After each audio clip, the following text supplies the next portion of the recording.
When it comes to running your retail or restaurant business, you are the expert. But when it comes to helping you power your technology strategy, let us be your techspert. At NCR Voyix, we're shaping the future of commerce with industry-defining technology. We'll handle the tech stuff, so you can focus on keeping your customers happy. Learn more at ncrvoyix.com. ncrvoyix.com.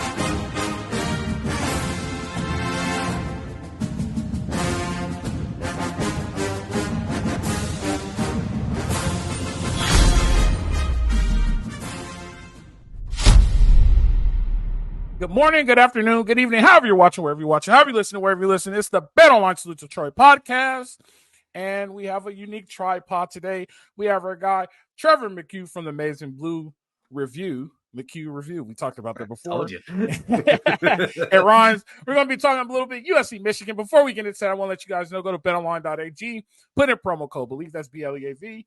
Get a 50-cent match bonus. If you're in a fantasy and making a little cash off of fantasy, go to Underdog Fantasy app or UnderdogFantasy.com.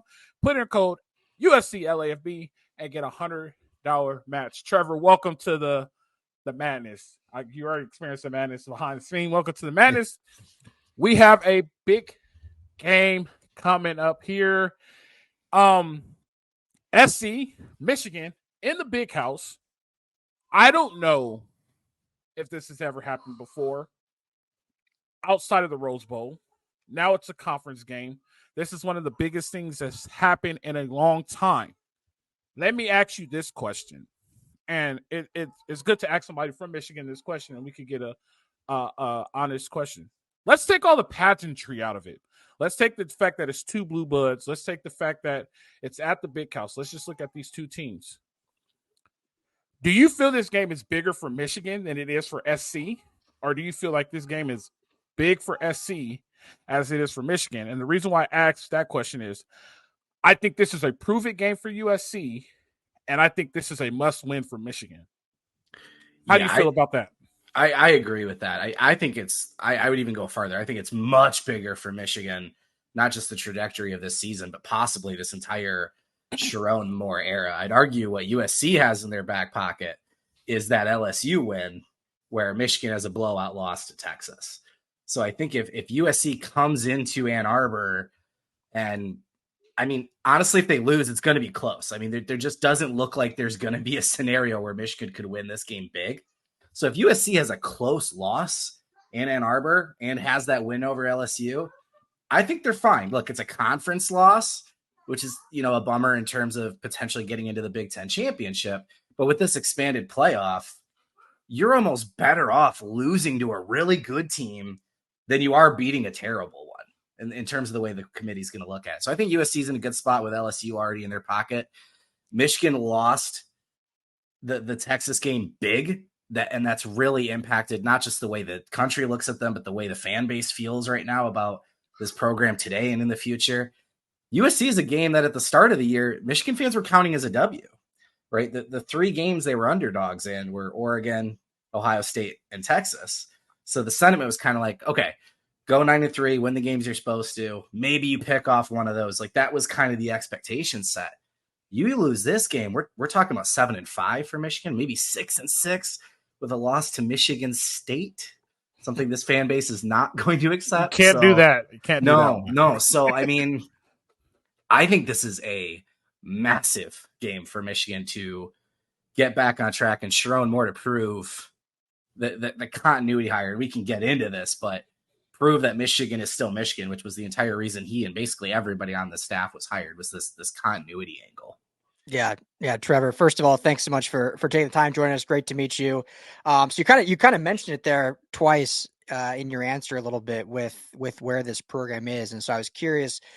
And you mentioned expectations, and so backtracking a little bit, and then we'll obviously get more to X's and O's and what the game can look like, and obviously the big quarterback news and whatnot we'll talk to you about. But with all that Michigan lost this offseason. Obviously, Jim Harbaugh, Jesse Mintor, the defensive coordinator, Ben Herbert, strength and conditioning coach, not to mention all the players, JJ McCarthy, all the way down, Junior Colson on the defensive slide, tons of losses. Yet, you're the national champions, so there's always going to be that expectations to still be great. How has this coaching staff and Sharon Moore kind of dealt with those expectations, and how, if you're around the team, do you feel this team has kind of met those expectations in terms of what they're able to fill up to those trajectory? Yeah, I think all off season in the summer, the fall, and even leading up to the season, I think they handled the expectations well. I think Moore has done a really good job of explaining what part of the Michigan culture and what things are going to look like, what's going to stay the same, and what's going to change, where he's going to put his fingerprints, because this is his program. He doesn't need to be Jim Harbaugh 2.0 or a different version. He's earned this job. He gets to run it his way. And we've seen some changes behind the scenes in terms of recruiting and what he's done to the staff that he has there and some of the effect there. So that really raised a lot of optimism for folks. You mentioned all the departures, and I think that really bought a leash for Moore and this coaching staff to, like I said, maybe go 9-3 and back into the playoff, or even an 8-4. It was all going to depend on how they played, right? If you lost these games, how did you lose? If you simply lost to a better team and that's all it was, but you weren't making the mistakes, you weren't shooting yourself in the foot, you just lost to a better team. All right, I think we could understand that. And look, Texas was a better team. They looked like the best team in the nation. They're number one in the country now. But Michigan won all these games the last 3 years by almost like middle school logic, just being good at the fundamentals, sound tackling, great communication, no penalties, don't turn the ball over, run the ball well, all this basic stuff. And they're not doing any of that right now. And I think that's where the frustration is really coming in this fan base, and that leash is already starting to get a little bit tighter in terms of, hey, this is what we expected. Because again, Moore was kept to continue a culture and a style of football that Jim Harbaugh had established in those last 3 years. And that wasn't just winning, it was how they won. And right now, you've got defensive players that look lost on the field. The offensive line isn't getting any push. They're getting bullied late in games. I mean, overnight, it just does not look like the same Michigan team. Well, I'm gonna go two real quick, Ryan. Yeah. The first one I'm gonna do is I'm gonna protect Sharon Moore, and I'm gonna protect him in the fact that you said 3 years ago we were bullying teams with Jim Harbaugh. Mm-hmm. But what did it look like 4 years ago? Absolutely. You know what I mean? Like this is his first year with pretty much a whole brand new roster. They lost 17 guys to the NFL draft. Yep. Some of these dudes really haven't played a lot of football. This is their first time doing it. If you're going to give Jim 6 years, you better give Sharon 6 years. You know what I mean? Like, just let him develop it and let him fan base that. That's well, repost this and I'll tell you know what I mean. And then we're like, what's some USC guy talking about? No, but I'm just being honest. You know what I mean? The past 3 years, Michigan looks good because he developed that and win it. The best school who understands coaching is in the Big Ten. The most patient school in college football is in the Big Ten, and that's Penn State. No, honestly, Penn State understands the ebbs and flows. I was going to say Iowa, but yeah, Penn State up there. But like Penn State understands, all right, Franklin had this class for 4 years. He has 18 seniors retiring. We may go 7-5 next year, but the next year we'll start winning 10 games again. Like that's the way college football is. That's the way it happens. It's going to be a little bit different now because of NIL and money and the college football playoff, but just give them the time. Let's give them the time, and then we'll move forward from – let's talk year 5. If there's no improvement, then maybe it's time to make a change. But they wanted to expect the same thing that they got from Jim, but this was a class that was built up. This wasn't Alabama. This was guys playing together for 3 years in the same system under the same coach with the same culture with the same goal. Let Sharon Moore do that, build a guy for 4 years with all that, and move forward. That's all I'm saying. I'm just protecting. So everything I just described to you, at no point did I say it was rational. Yeah. Right? Like that sentiment isn't rational. Jim Harbaugh, the same people who now love Jim Harbaugh and hate Ward Manuel, the athletic director, and think it's his fault that Jim is gone, and have turned on Sherrone Moore already, wanted Jim fired in 2020. And they're lying to you if they say they didn't. Right? To your point, it wasn't just Jim Harbaugh all of a sudden flipped a switch and turned this program in 21 around. He made the decision to get rid of some of his old buddies and bring in young, innovative minds. He fired the offensive line coach, Ed Warner, who was an established O-line coach, had been really good, and decided to bring in this tight end coach from Central Michigan, and everybody lost their mind. Like, what a terrible hire that was. That was Sherrone Moore. And when he moved to the O-line, the first year they won the Joe Moore Award in the Big Ten. The second year they won the Joe Moore Award again in the Big Ten, right? So a lot of that success in 21, 22, 23 came from Sherrone Moore. He was the offensive coordinator last year. He was the head coach in 4 games. I've told Michigan fans over and over, the reason Jim loved Moore so much and talked about it publicly was one of the decisions Harbaugh made in 21, and a big reason he's with the Chargers now, is he wanted to find a better balance of football and family life, right? His wife's family is from that area of California. In the spring and summer, he was spending a bunch of time in California. Sherrone Moore was the head coach when Jim Harbaugh wasn't around. The biggest recruiting weekend they had in the spring of last year, it's Moore in the middle with the top 4 recruits. Harbaugh wasn't there, right? So Moore had earned this job. And to your point, Ro, I think he's earned time. But Michigan fans, after Rich Rodriguez and Brady Hoke to finally get back to this place, don't want to go back again, right? And we were talking about before we came on, I think there's an age thing, right? I'm almost 40. I got Charles Woodson behind me. When that happened, I didn't know that wasn't an every year thing, right? I thought you always won natties. Your guys always won Heismans, right? I didn't know how spoiled I was. So waiting as long as we did for it to come back around, I appreciate it. I'm probably good. There's a lot of people that grew up where Nick Saban had Alabama good every single year, right? If Bama didn't win the championship, the team that did probably beat Bama to get there. So now it's like, hey, you can't just win one. You have to be a dynasty. And that's just the expectation of fans at this point. And it's not fair, but it's where it's at. And I think, fair or not, this continuity umbrella that was put over everything with Moore has now meant not just culture, results. Like, you can't drop off at all because we only hired you to keep the Jim Harbaugh train going. And it's a tough situation to be in for sure. Yeah, well, everybody has to remember Nick Saban had NIL before all the rest of the college had NIL. Right. So that's why he had a dynasty, but that's neither here nor there. I'm started on that. I'm gonna switch over real quick, Coach. And I'll toss it back to you, ask your question, just to comment on that, because Trevor is so funny. I feel like the parallels between these programs, there's a lot of similarities. We talked, before the LSU game, the parallels were insane between those two programs, but in terms of a longer scope between USC and Michigan, there's some similarities too, because of, Lincoln Riley, his expectations, the leash that he's kind of, all of a sudden after 2 years, everyone was like, oh, we want this guy gone. And he had to fire his best friend in Alex Grinch, hire this new young buck in D'Anton Lynn as a D coordinator. And now obviously it's been only 2 games, but we're seeing the benefits of that. So a lot of parallels between what you just said and kind of what SC is going through right now. It's just a little bit expedited, but go ahead, Coach. No, you could comment on it, Trevor. I was going to say, I think that's where people think this will end up, right? So on the offensive side of the ball, we basically just saw everybody get promoted. So Kirk Campbell, the quarterback coach, became the OC. Grant Newsome, former offensive lineman at Michigan tight end coach, became the O-line coach.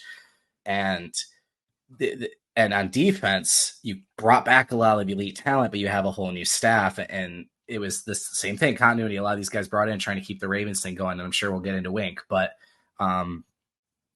already people are wondering if, hey, maybe, would Kirk Campbell have been an offensive coordinator for any other top level Power 4 program, or was he only the OC at Michigan because he was here as a relationship with Moore? And is Moore eventually going to have to make a decision like, hey, I need some outside eyes at OC? I think people are already kind of making that parallel is similar to Riley on defense. Yeah. So I want to get into that. I'm sorry. I want to get into that. So, and a lot of people do this, and a lot of people say, well, he's a first-time offensive coordinator.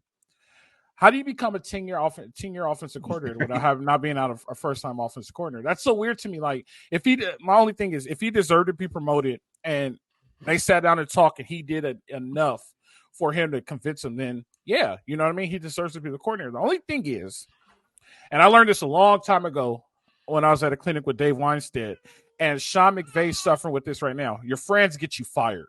Yes. So hiring your friends get you fired, and the Rams defensive coordinator right now and the head coach are friends. That will get you fired. So, and Jim learned the hard way. So I think 100%. there's gonna have to be a massive turn there for it to get back to where it is. But it's growing pains. You know what I mean? These growing pains are different than Colorado's growing pains. You have Sharon Moore, who's been through the grind and understands coaching and learned a lot from Jim, even probably John too. John probably came by, got some nuggets from John, from all these people that are really great, compared to Deion, who just jumped in like, I'm Deion Sanders, I know what I'm doing. Apparently you don't. Sharon knows what he's doing. He just needs to learn. Unfortunately, he has to learn from a defending national championship team and fans who are expecting another national championship. Right. And that's unfortunate. I'm sorry to go off on a tangent, but it's just... No, you're good.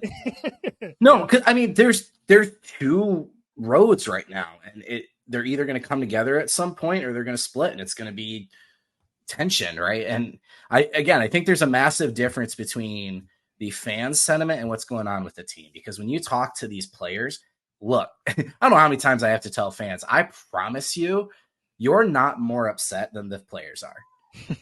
Like, I don't know why you don't understand that, but like, they don't like losing, right? Yeah. Like, trust me, you don't need to tell them, right? So, and that wasn't something they've experienced in a while, right? Texas was the first regular season loss since Michigan State, 2021. First loss altogether since TCU in 2022. Wow. First loss in Michigan Stadium, not including the COVID year, since 2019, right? This was new territory for them. And look, most teams lose a game occasionally. That's not a bad, like, I mean, it's a bad thing, but it's not a massive deal. And again, when you think about the turnover and everything, the one thing I think the staff, and where the concern's coming in, is this staff set a lot of expectations in this offseason that they were really happy with this team and that they could contend for the Big Ten, and that they didn't think there was going to be drop off at positions like the offensive line, and that the depth would be there, and that the guys they talked about along the defensive line to provide depth. And, you know, I could get into all these little things of expectations they set that aren't there now. Right. And, and look, a lot of it's coach speak, but with some of the decisions in terms of personnel too. And, you know, we'll talk about the quarterback. We're seeing some changes now. People are wondering, hey, did this coaching staff maybe mess up on the most important thing, which is assessing their own talent? Right. So that, I think that's where some of the anxiety comes into, is it looks like there's been some wrong decisions.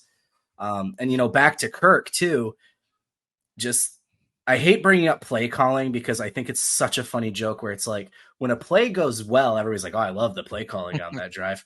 And then when it's not successful, oh, what are we doing with the play calling? Right. You know what I mean? It's like, are you actually upset with the play call and the result? Right. Like, but there has been some interesting formations and some weird flow that's a little bit different than what Michigan did. And that's where I think some of that sentiment comes from too. But yeah, I don't know. I don't know where it's going to go, but these players believe in more. There's a reason he's a head coach. They believe in the staff. They believe in each other. There's enough still there in terms of leadership from the previous team that the culture's still kind of chugging along. And this is a team that's always gotten better as the year goes on. They've never been great at the start of the year. What they haven't had to do is play Texas and USC at the start of the year for the last 3 years. So yeah, that helps.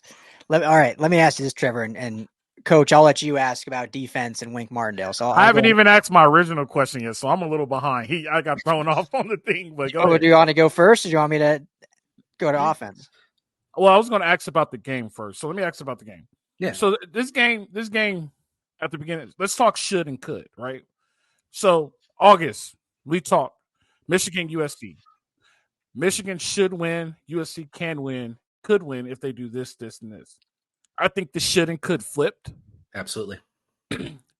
And so it turns into Michigan can win and they could win if they do this, this, and this. USC should win. I'll linger to this. This is the first time these kids will be in front of 150,000. The first time. This will be the first time these kids will have to deal. I'm talking USC. This is the first time they'll have to deal with something of this pageantry, right? When I played there, Rose Bowl was normal. Coliseum was 98,000 people playing for something. It was a common thing. It was an automatic. This is going to be the first time that they have to deal with this pageantry. This is the first time that they're going to get a big stadium like this. This is the first time that this game means something this early in the season. This is a lot of firsts for USC that people are overlooking. Mm-hmm. But I think the place that they are in right now, they should win, right? And Michigan can win if they execute this, this, and this. Do you agree that this should and could flip? Absolutely. Yeah. I mean, this was a game that Michigan fans, and I think not even just fans, but people like us or whatever around football, were counting as a win for Michigan. And it wasn't necessarily a knock at USC. It was a lot of the same things Michigan's dealing with, right? Change at quarterback, losing Caleb Williams is a big deal, right? Having the new starter. Yes, new defensive scheme, but how long is it going to take? Does he have to get his dudes? We at Michigan, because we know that scheme, we're like, no, it's not going to take long, because part of what makes that scheme so great is it just adapts to the strengths of the players you have already. But, Miller Moss comes out and throws a hell of a game against LSU, and all of a sudden it's like, uh-oh, and Michigan's the exact opposite, right? So, yeah, it has absolutely flipped where I think USC should win this game.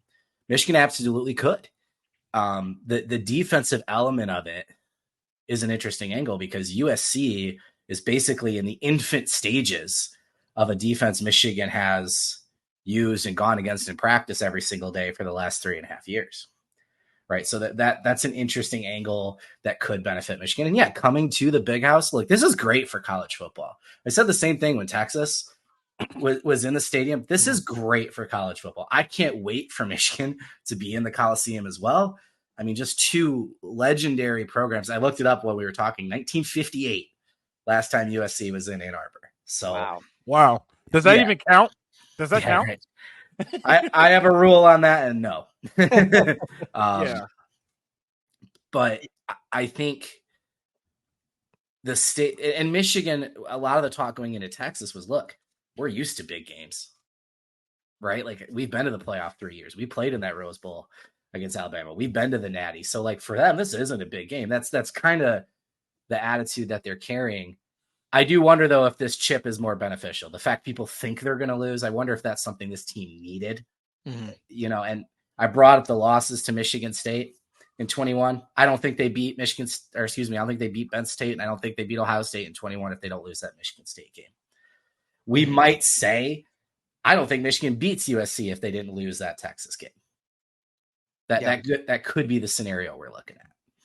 Yeah, I agree with that, because that was when they lost that game. Like, all right, this is going to set something up. Now, that being said, and you know better than me, but didn't look great against Arkansas State. But it's a whole new week and a whole new ball game, and I'm really curious, Trevor, to see, knowing that these defensive schemes are so similar. And for those that don't know, obviously you know, but D'Anton Lynn actually coached under Wink Martindale at Baltimore. He was a safeties coach while Wink was the DC.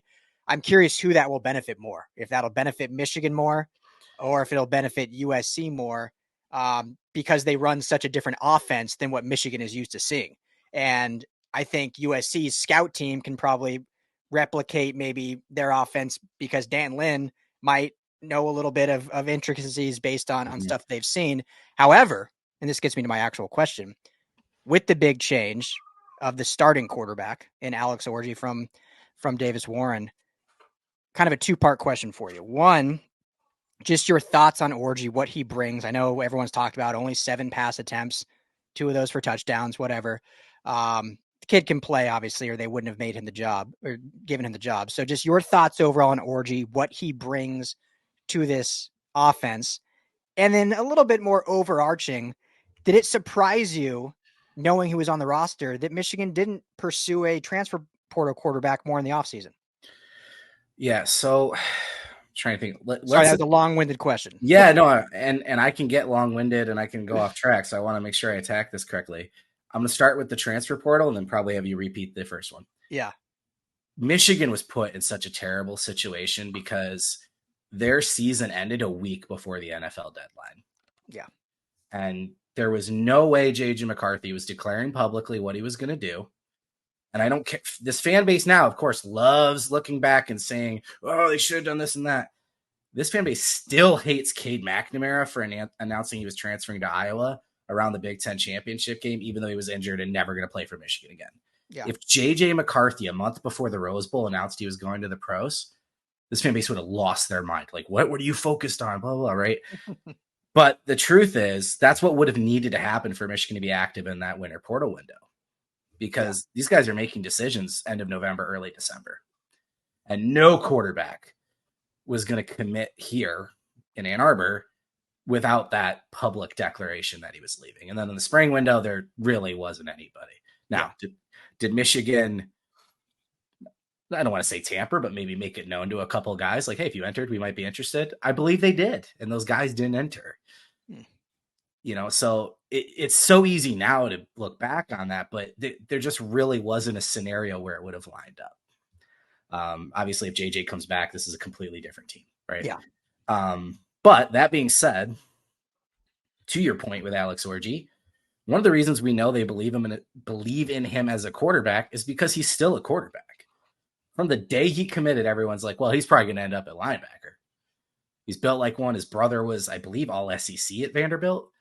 And he's going to go to another position. Maybe he's a tight end, halfback, right? And they never moved him, and they continue to keep him in that QB room. They continue to develop him. They clearly believed in him. And then against Ohio State in 2023, not in garbage time, but in crucial moments, they take J.J. McCarthy off the field and let Alex Orji come out. Now, they didn't let him throw it. He ran it. But you still have enough trust in that big game to take who Jim Harbaugh called the best quarterback in Michigan football history off the field and put Orji on. And they did that in the Big Ten championship game against Iowa. They did that in the Rose Bowl against Alabama. One of the plays was actually a call for him to throw it, but the Mullings was covered. He didn't throw it. And they did it in the national championship. So that was kind of the talk this offseason was like, look, we know we can trust him in big moments. We understand like his completion rate in high school was less than 50%. We know the concerns with passing. If we can get him to hit the easy short throws, the deep shot when it's available and not turn the ball over, we think what he brings to this offense as a runner and that extra level as an athlete, and frankly, just as a vibe, right? He's a baller and like guys gravitate to him and his attitude and his aura. And that's why everyone expected him to be the starter. And these last few practices of fall camp happen and Michigan decides they want to go with Warren out the gate. That feels like the safer option. And basically he was starting because of the risk of turnover. So you start turning the ball over. Well, then why in the world aren't we letting Alex Orji out there? And that's where we are now. And of course, fans are doing the hindsight thing, or just started from the beginning, blah, blah. It doesn't really matter. You're playing USC, you're 2-1, and Alex Orji's your starting quarterback. How you got here, we talk about later, but those are the facts. Yeah. You guys were talking about how Wink and Coach Lynn coach together, and their defense is pretty similar. I would disagree. I think Lynn plays a little bit more zone. And he plays a little bit more. He runs a little bit more fire zone than Wink. Wink runs a lot of man. Lynn's a lot closer to what Minter and McDonald were doing, which is why a lot of people thought, look, Minter was leaving no matter what. Yeah, he was going to the NFL no more what. Well, no, even if Harbaugh stays. Right. Minter's the most coveted NFL DC. He's leaving no matter what. The name everybody had out there that they wanted was Lynn. So when he left UCLA, we were like, oh no. And then there was 3 other Ravens guys that were on Michigan's checklist. Every single one of them got a DC job in the NFL this offseason. And that was kind of how they trickled down to Wink. So no, I agree with you. I think Lynn is the more zone advanced concept than compared to Wink. Yeah. But they both do a good job of being +1 in the box. They do a really good job of being +1 in the box. And Wink does a good job in disguising. This is where, from what I've watched, this is where I see that Michigan struggles on defense, and everybody is saying they're struggling on defense. This is where it's a little bit too complex. Mm-hmm. It's a check for a check for a check. And the best example I could give SC fans is when Monty Kiffin came in and was the DC. And everybody's like, what's wrong with the R.I.P. defense? And RP Monty, legend. But everybody was like, what's wrong with the defense? Forgot all about that. And it finally came down like the defense is a little complex. Lane talked to his dad, they dumbed it down and it got a lot better, right? So I think Wink's defense is NFL based, and I get you, these are Division I athletes, but I had the same issue. When I was coaching in college, I couldn't teach the same stuff in high school, even though it's one level down and where it is. Everybody on Michigan's roster is not going to the NFL. So be it. They're going to be Michigan men and have jobs, right? It's a little complex. And I think that's where the issue is. When you see motions and they start checking stuff and moving around, once a team starts moving around, that's where they get lost. From what I see. I could be wrong, but that's just how I see it. I think Winks is a little bit too complex and he needs to dumb it down for him to play fast. And I say this all the time, Ryan, put the players in the best position possible to make plays and be successful. My heart, Coach. I said it all the time last year. I say that. Dude, you just nailed it. Okay, so what we saw against Texas, I'm gonna get angry even just talking about it. Was the opposite of what you just said, right? What Minter did, look, with Minter, and I'm sure Lynn is the same way. Yes, you can disguise pressure. Yes, you can disguise coverage, but you can create advantages and confuse the offense with stunts, twists on the defensive front, whatever. What Wink was doing against Texas, he loves doing his 7-man line, right? So you have your 4 linemen, 2 linebackers, and a safety. You don't know who's coming or going. That part I'm fine with. The issue was he was taking Mason Graham, arguably the best defensive tackle in the country, 3 technique, and putting him as a standing edge 14 times against Texas. 5 times on 3rd down, standing him outside on the edge. Derek Moore and Josiah Stewart, you 2 edge defenders, were both on the same side of the defense. And you hide and disguise your coverage. And then what ends up happening is Graham's coming as an edge. He doesn't have the footwork and balance to get to the quarterback. And the other guy coming is Quentin Johnson, who's your cover safety. So in the process of trying to trick the offense, all you've done is taken your best players out of the position where they succeed. Right. And what we saw against Arkansas State and what we're hoping continues against USC was this back to basics approach, right? Leave Mason Graham and Kenneth Grant on the interior, Derek Moore and Stewart. You can send Barham the linebacker. You can send Barry as a nickel. You can do a cornerback blitz. Drop Moore and Stewart into coverage occasionally if you want. Do these different looks, but don't get so exotic that you're now weakening yourself because you're trying to trick. You're not going to trick Sark, and you're not going to trick Lincoln Riley. These are offensive geniuses, right? Mm-hmm. Line up your dudes in the best position to succeed, like you said. Win your 1-on-1s, win your 11-on-11s. If you're the better team, you're going to win the game. Do you think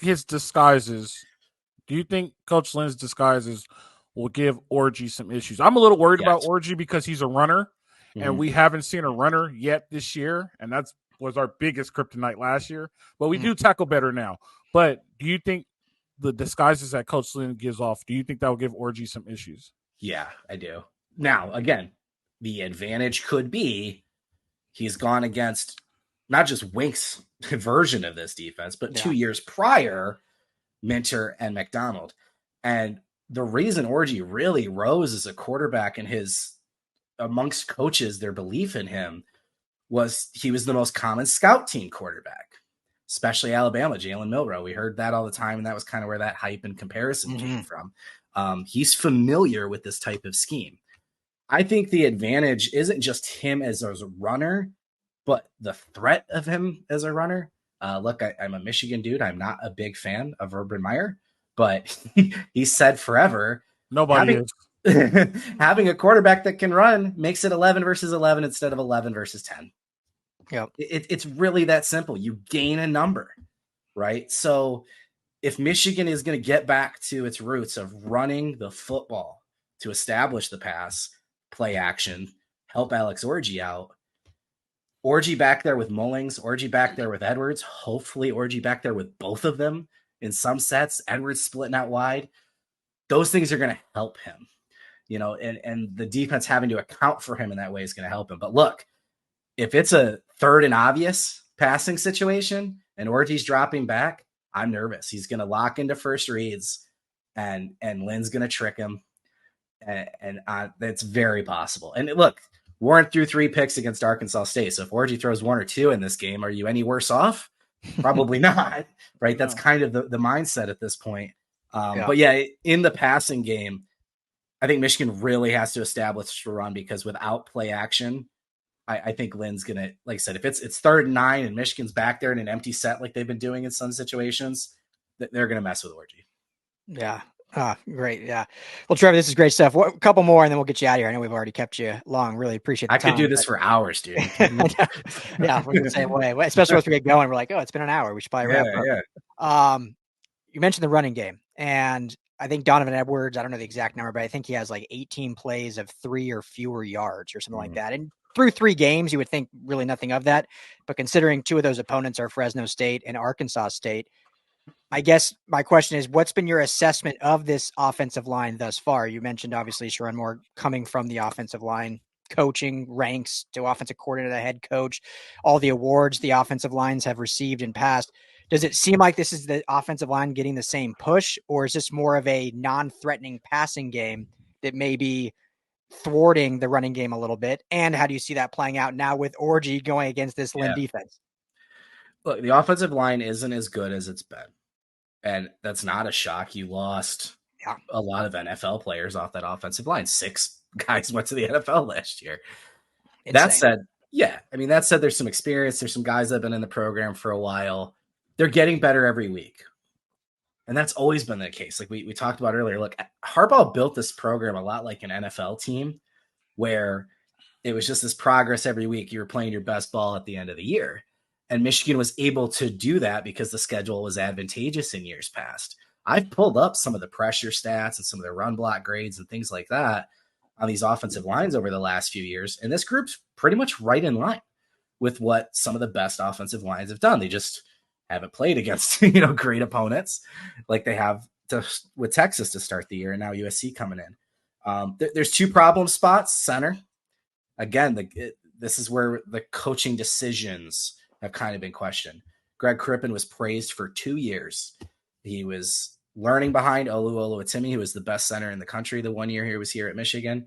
He not only learned behind Drake Nugent for a year, but we were told he was pushing Nugent, arguably for the starting job, all the way through fall camp last year. He's anointed as the starter in spring and summer. And then all of a sudden, Dom Jadis, a former defensive line, Michigan's lowest ranked recruit in the 21 class, has pushed him and won the starting job. I was like, oh, okay, well, we're going to assume this is a good thing because you want it to be, right? But they've both played in these games, and it looks like Crippen's getting more push. It looks like the 2 guards, El Hadi and I can't think of his name, Preep, look better with him in there. And it sounds like Crippen's probably going to get the start in this game. So now we're back to Crippen and Orji, kind of what we expected. Evan Link's been a little bit of an issue at right tackle. He allowed 10 pressures against Texas, but he's a redshirt freshman. And again, looked better last week. I think they think he'll come along, right? He'll get better. He's been kind of thrown to the wolves a little bit. What's changed, and back to the criticism on Kirk, is Michigan ran so much jumbo last year, bringing in 6 offensive linemen. They ran so much 12 personnel, 13 personnel, if you want to count Bredesen in that tight end conversation, 22. There was always 6, 7, 8, 9 guys lined up on the offensive line. That was actually the criticism last year from Michigan fans was, you have J.J. McCarthy. Why are you coming out with only 1 wide receiver? Let him throw. And if there was any pressure, they were bringing in this extra protection. And for Davis Warren, look, you can't do what Davis Warren did, but they were going 4 and 5 wide, empty set all the time and not getting him extra protection. And that was this big criticism. Last week, 14 snaps of jumbo with the extra tackle in, a lot more 12 personnel, a lot more 22. That helped the run game. We saw that. And I think that system would help Alex Orji as well. And I almost wonder, too, with the late switch at quarterback, if part of the funkiness with this offense has been they spent an entire offseason building offense around Alex Orji and then made Davis Warren the starter, right? So maybe it looks better because this is probably what they wanted to begin with, right? But we don't know. That's the weird thing about this is, and again, it's early in the year. This team just really has no identity. We don't know what we're going to see. And now you have a new quarterback for your first Big Ten game, and we don't know what it's going to look like. This is my last one here for you. I always wondered this. I played against Michigan in the 2007 Rose Bowl, 2006 season. Jake Longchuck, Mike Hart, Braylon Edwards, all those guys. And SC has a long history playing Michigan in the Rose Bowl. Mm-hmm. I guess you could consider them a rivalry. But what is, I'm guessing, like, you know what I mean? Like Michigan Rose Bowl, like Michigan USC Rose Bowl, common thing, Michigan Ohio State Rose Bowl. I mean, SC owns the Rose Bowl. We have 2 home stadiums. Just depends on what time of year we want to play. I like that. But what is the relationship? I've never ran across a Michigan fan in my life, which is weird. But what's the relationship towards SE as far as like Michigan? Like, what is that like? How do you guys feel about USC? Man, there might be more Michigan fans in LA than Ann Arbor. Really? Oh yeah. I've never ran into one. That's so crazy. A lot of Michigan grads live out there. You really never ran into one? Never ran into a Michigan fan. Wild. I don't know a lot, but I know quite a few. I knew a lot. I will say this. My godfather is from Ben Harbor, Michigan. Oh, yeah. He's from Ben Harbor. That's the only Michigan fan I knew. But once I signed to SC, he was like, well, I've been in California for so long. Like, I'm an SC fan now once I signed. Like, that's the only, like, Michigan fan that I've ever knew. I've never ran into one. Honestly, swear. So, it might be an age thing, too. I don't know. I grew up with the national championship. I don't want to say it didn't matter. But, like, if a bunch of writers decided you were a national champion, then cool. But the things you could control was beating your rivals on the field, winning your conference, and going to the Rose Bowl. Right. Like, that was it. Michigan in the Rose Bowl, man. That's why I've got that Charles Woodson picture up there. That's why that Alabama game meant so much.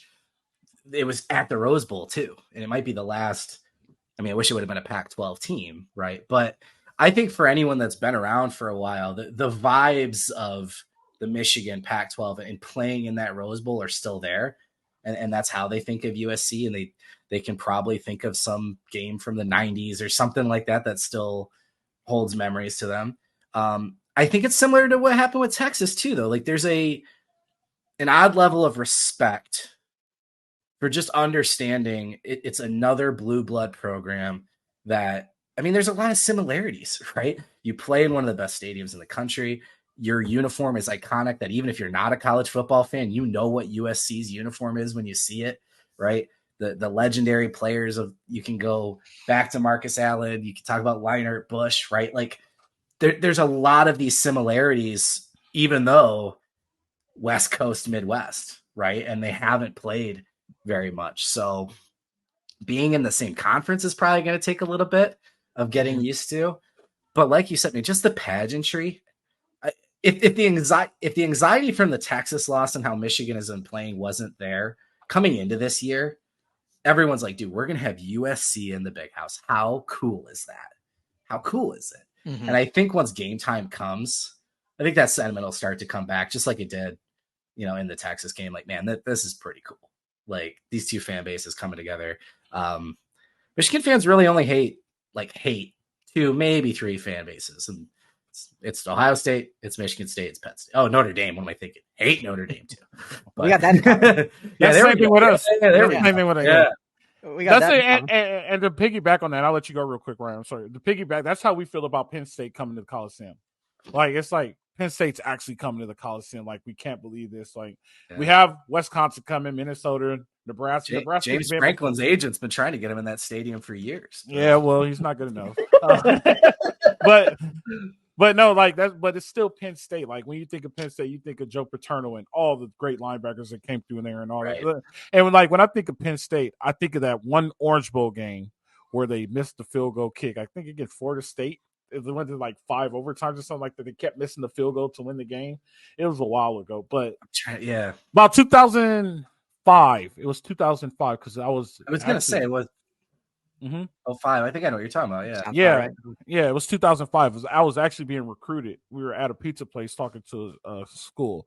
That's how I remember it. But that's how we feel about Penn State like coming to the Coliseum. That's why we were actually looking up when Penn State plays USC, because we're talking about going to State College, because you can't miss an opportunity like that. We're upset we're missing the opportunity to go see them play in the big house, and we probably won't see it again because by the time they play each other again, there won't be any conferences. But go ahead, Ryan, ask your question.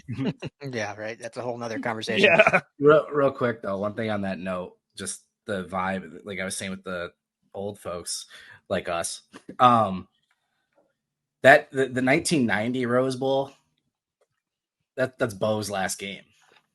Yeah. And is shot at an undefeated season and maybe a national championship, and USC wins that game. So I bet there's some dudes that probably still hate USC for that. But otherwise, it's definitely Reggie Bush and Leinart in the 2000s. But that makes sense. Absolutely. Real quick, Coach, are you drinking a Busch Light? What is that? It's a LaCroix. It's a beach plum. I don't care then. If it was a Busch Light, I'd be like, that's sweet. I was say, if we're cracking beers, my bad. Let me grab one. Let's. Yeah. I should have cracked a Busch Light. That's like the Midwest, I should have got a case of hams or something. Since hams. I had hams all at my wedding. So, well, Trevor, we'll get you out here on this. I know score predictions are not always the most fun, but just curious, all the stuff we've talked about, who you taking this game, what score you got? Yeah, so the theory of Michigan's success for however the last 3 years, obviously this is a different year, but the number's always been 30. Michigan's got to score 30 and they got to hold their opponent under 30. When they do, they win literally every time, right? Their losses in the last 4 years, Michigan State, TCU, and then now this Texas game, they gave up 30 points. So that's going to be the key for this defense. If they can keep USC under 30, I think they can. If Wink gets to closer to what we saw last week, back to the basic schemes, run basically 4-2-5, run some nickel. You can do some variations where you do your 5-man fronts. It's all about red zone defense and third down conversions. If they do those things, I think they can keep them under 30. Can this offense score 30? I don't know. I don't know. And I do think the switch to Orji needs to be made. I am a massive Davis Warren fan. I mean, for those who don't know his story, whatever, he's an incredible kid. I think he's a better quarterback than he got credit for. I don't think the O-line was in a position. I don't think the run game and some other things were there to help him. But this offense needs a spark, and that spark's going to be Alex Orji. I think Michigan's probably getting to 20 or 24, and I don't think that's going to be enough. So I'm probably going to guess a 27-20, 27-24 USC win. But look, this feels at the beginning of the year, I didn't think it would be this way, but this feels a lot like Texas, where look, if everything goes right for Michigan, I think they can win close. If everything goes right for Michigan, except for maybe one or two things, USC is going to win close. And if things go right for USC and the wheels fall off for Michigan, they're going to lose big. And if Lincoln Riley doesn't take his foot off the gas like Sark did at the end of that game, it could get ugly. There's no scenario where Michigan blows out USC, in my opinion. So I'm settling in that 27-20. 27-24 for now, but that fear of blowout is in the back of my mind. 20, you got to go with 27-20 because great teams cover, good teams win. So we got to cover going. Is it 6.5 still, or what do you got? It's 5. It's 5. Yeah. Oh, it dropped? Yeah, it dropped a half a point. So the wise guys know something we don't know. I'll check it again right now, though. But last time I looked, Interesting. It was 5. I mean, look, the big question that we haven't talked about, obviously, is what Loveland is going to be, right? He's the one offensive player that's consistently 5.5. Nice. He's their best offensive player, their best receiving weapon. I think he's probably if it was up to him, he's going to go Saturday, right? We'll see. I think he'll probably play, but if he doesn't practice all week, and what kind of shape is he in come Saturday, that could be a big factor as well. Yeah, well, that's a great point because USC, whether we asked Lincoln Riley about this in his presser, if it was a benefit or not, but having a bye so early, but they will be fully healthy coming into this game, getting Mason Cobb back, Eric Gentry's full go, Jalen Smith's a full go on defense. So yeah, differing kind of like what is a true injury. And college is always so confusing because you never really know till like right before kickoff, like, oh, that guy's not wearing pads. I guess he's out. Well, I mean, we had guys warm up last week and then come back out in street clothes. So I mean, you never know. Yeah, it's crazy. So anything else, Coach? We'll get out of here. No, that's all I have. I appreciate you, Trevor, for coming on, man. Yeah, appreciate you guys too. This was fun. Yeah, thanks so much. Trevor McCue, senior editor, Maize and Blue Report. Thanks. Oh, excuse me, Maize and Blue Review. There it is. McCue, geez. McCue Blue Review. Yeah. Actually, Trevor, I'm gonna do this. After the game Saturday, if you're free, we do a live. If you want to hop on the live and talk a little bit on the live, you're more than welcome to come on. Yeah. Ryan might not be okay with it, but it's my show, so I'm just saying. Why not be? Yeah, no, I don't know. I'll just like giving you a hard time sometimes. But no, we so the game is at 12:30 our time. So 3:30, yes, yeah. So that's like 5 o'clock for you. We'll do 4:30 here, 7:30 there. We'll figure it out. Yeah, we'll figure it out.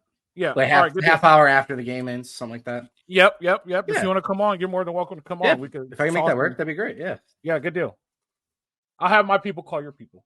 Sounds good. All right, Trevor, and appreciate you. For all the fans, I appreciate you too. This is Bet Online Detroit podcast. You guys know how it goes. Live free, fight on.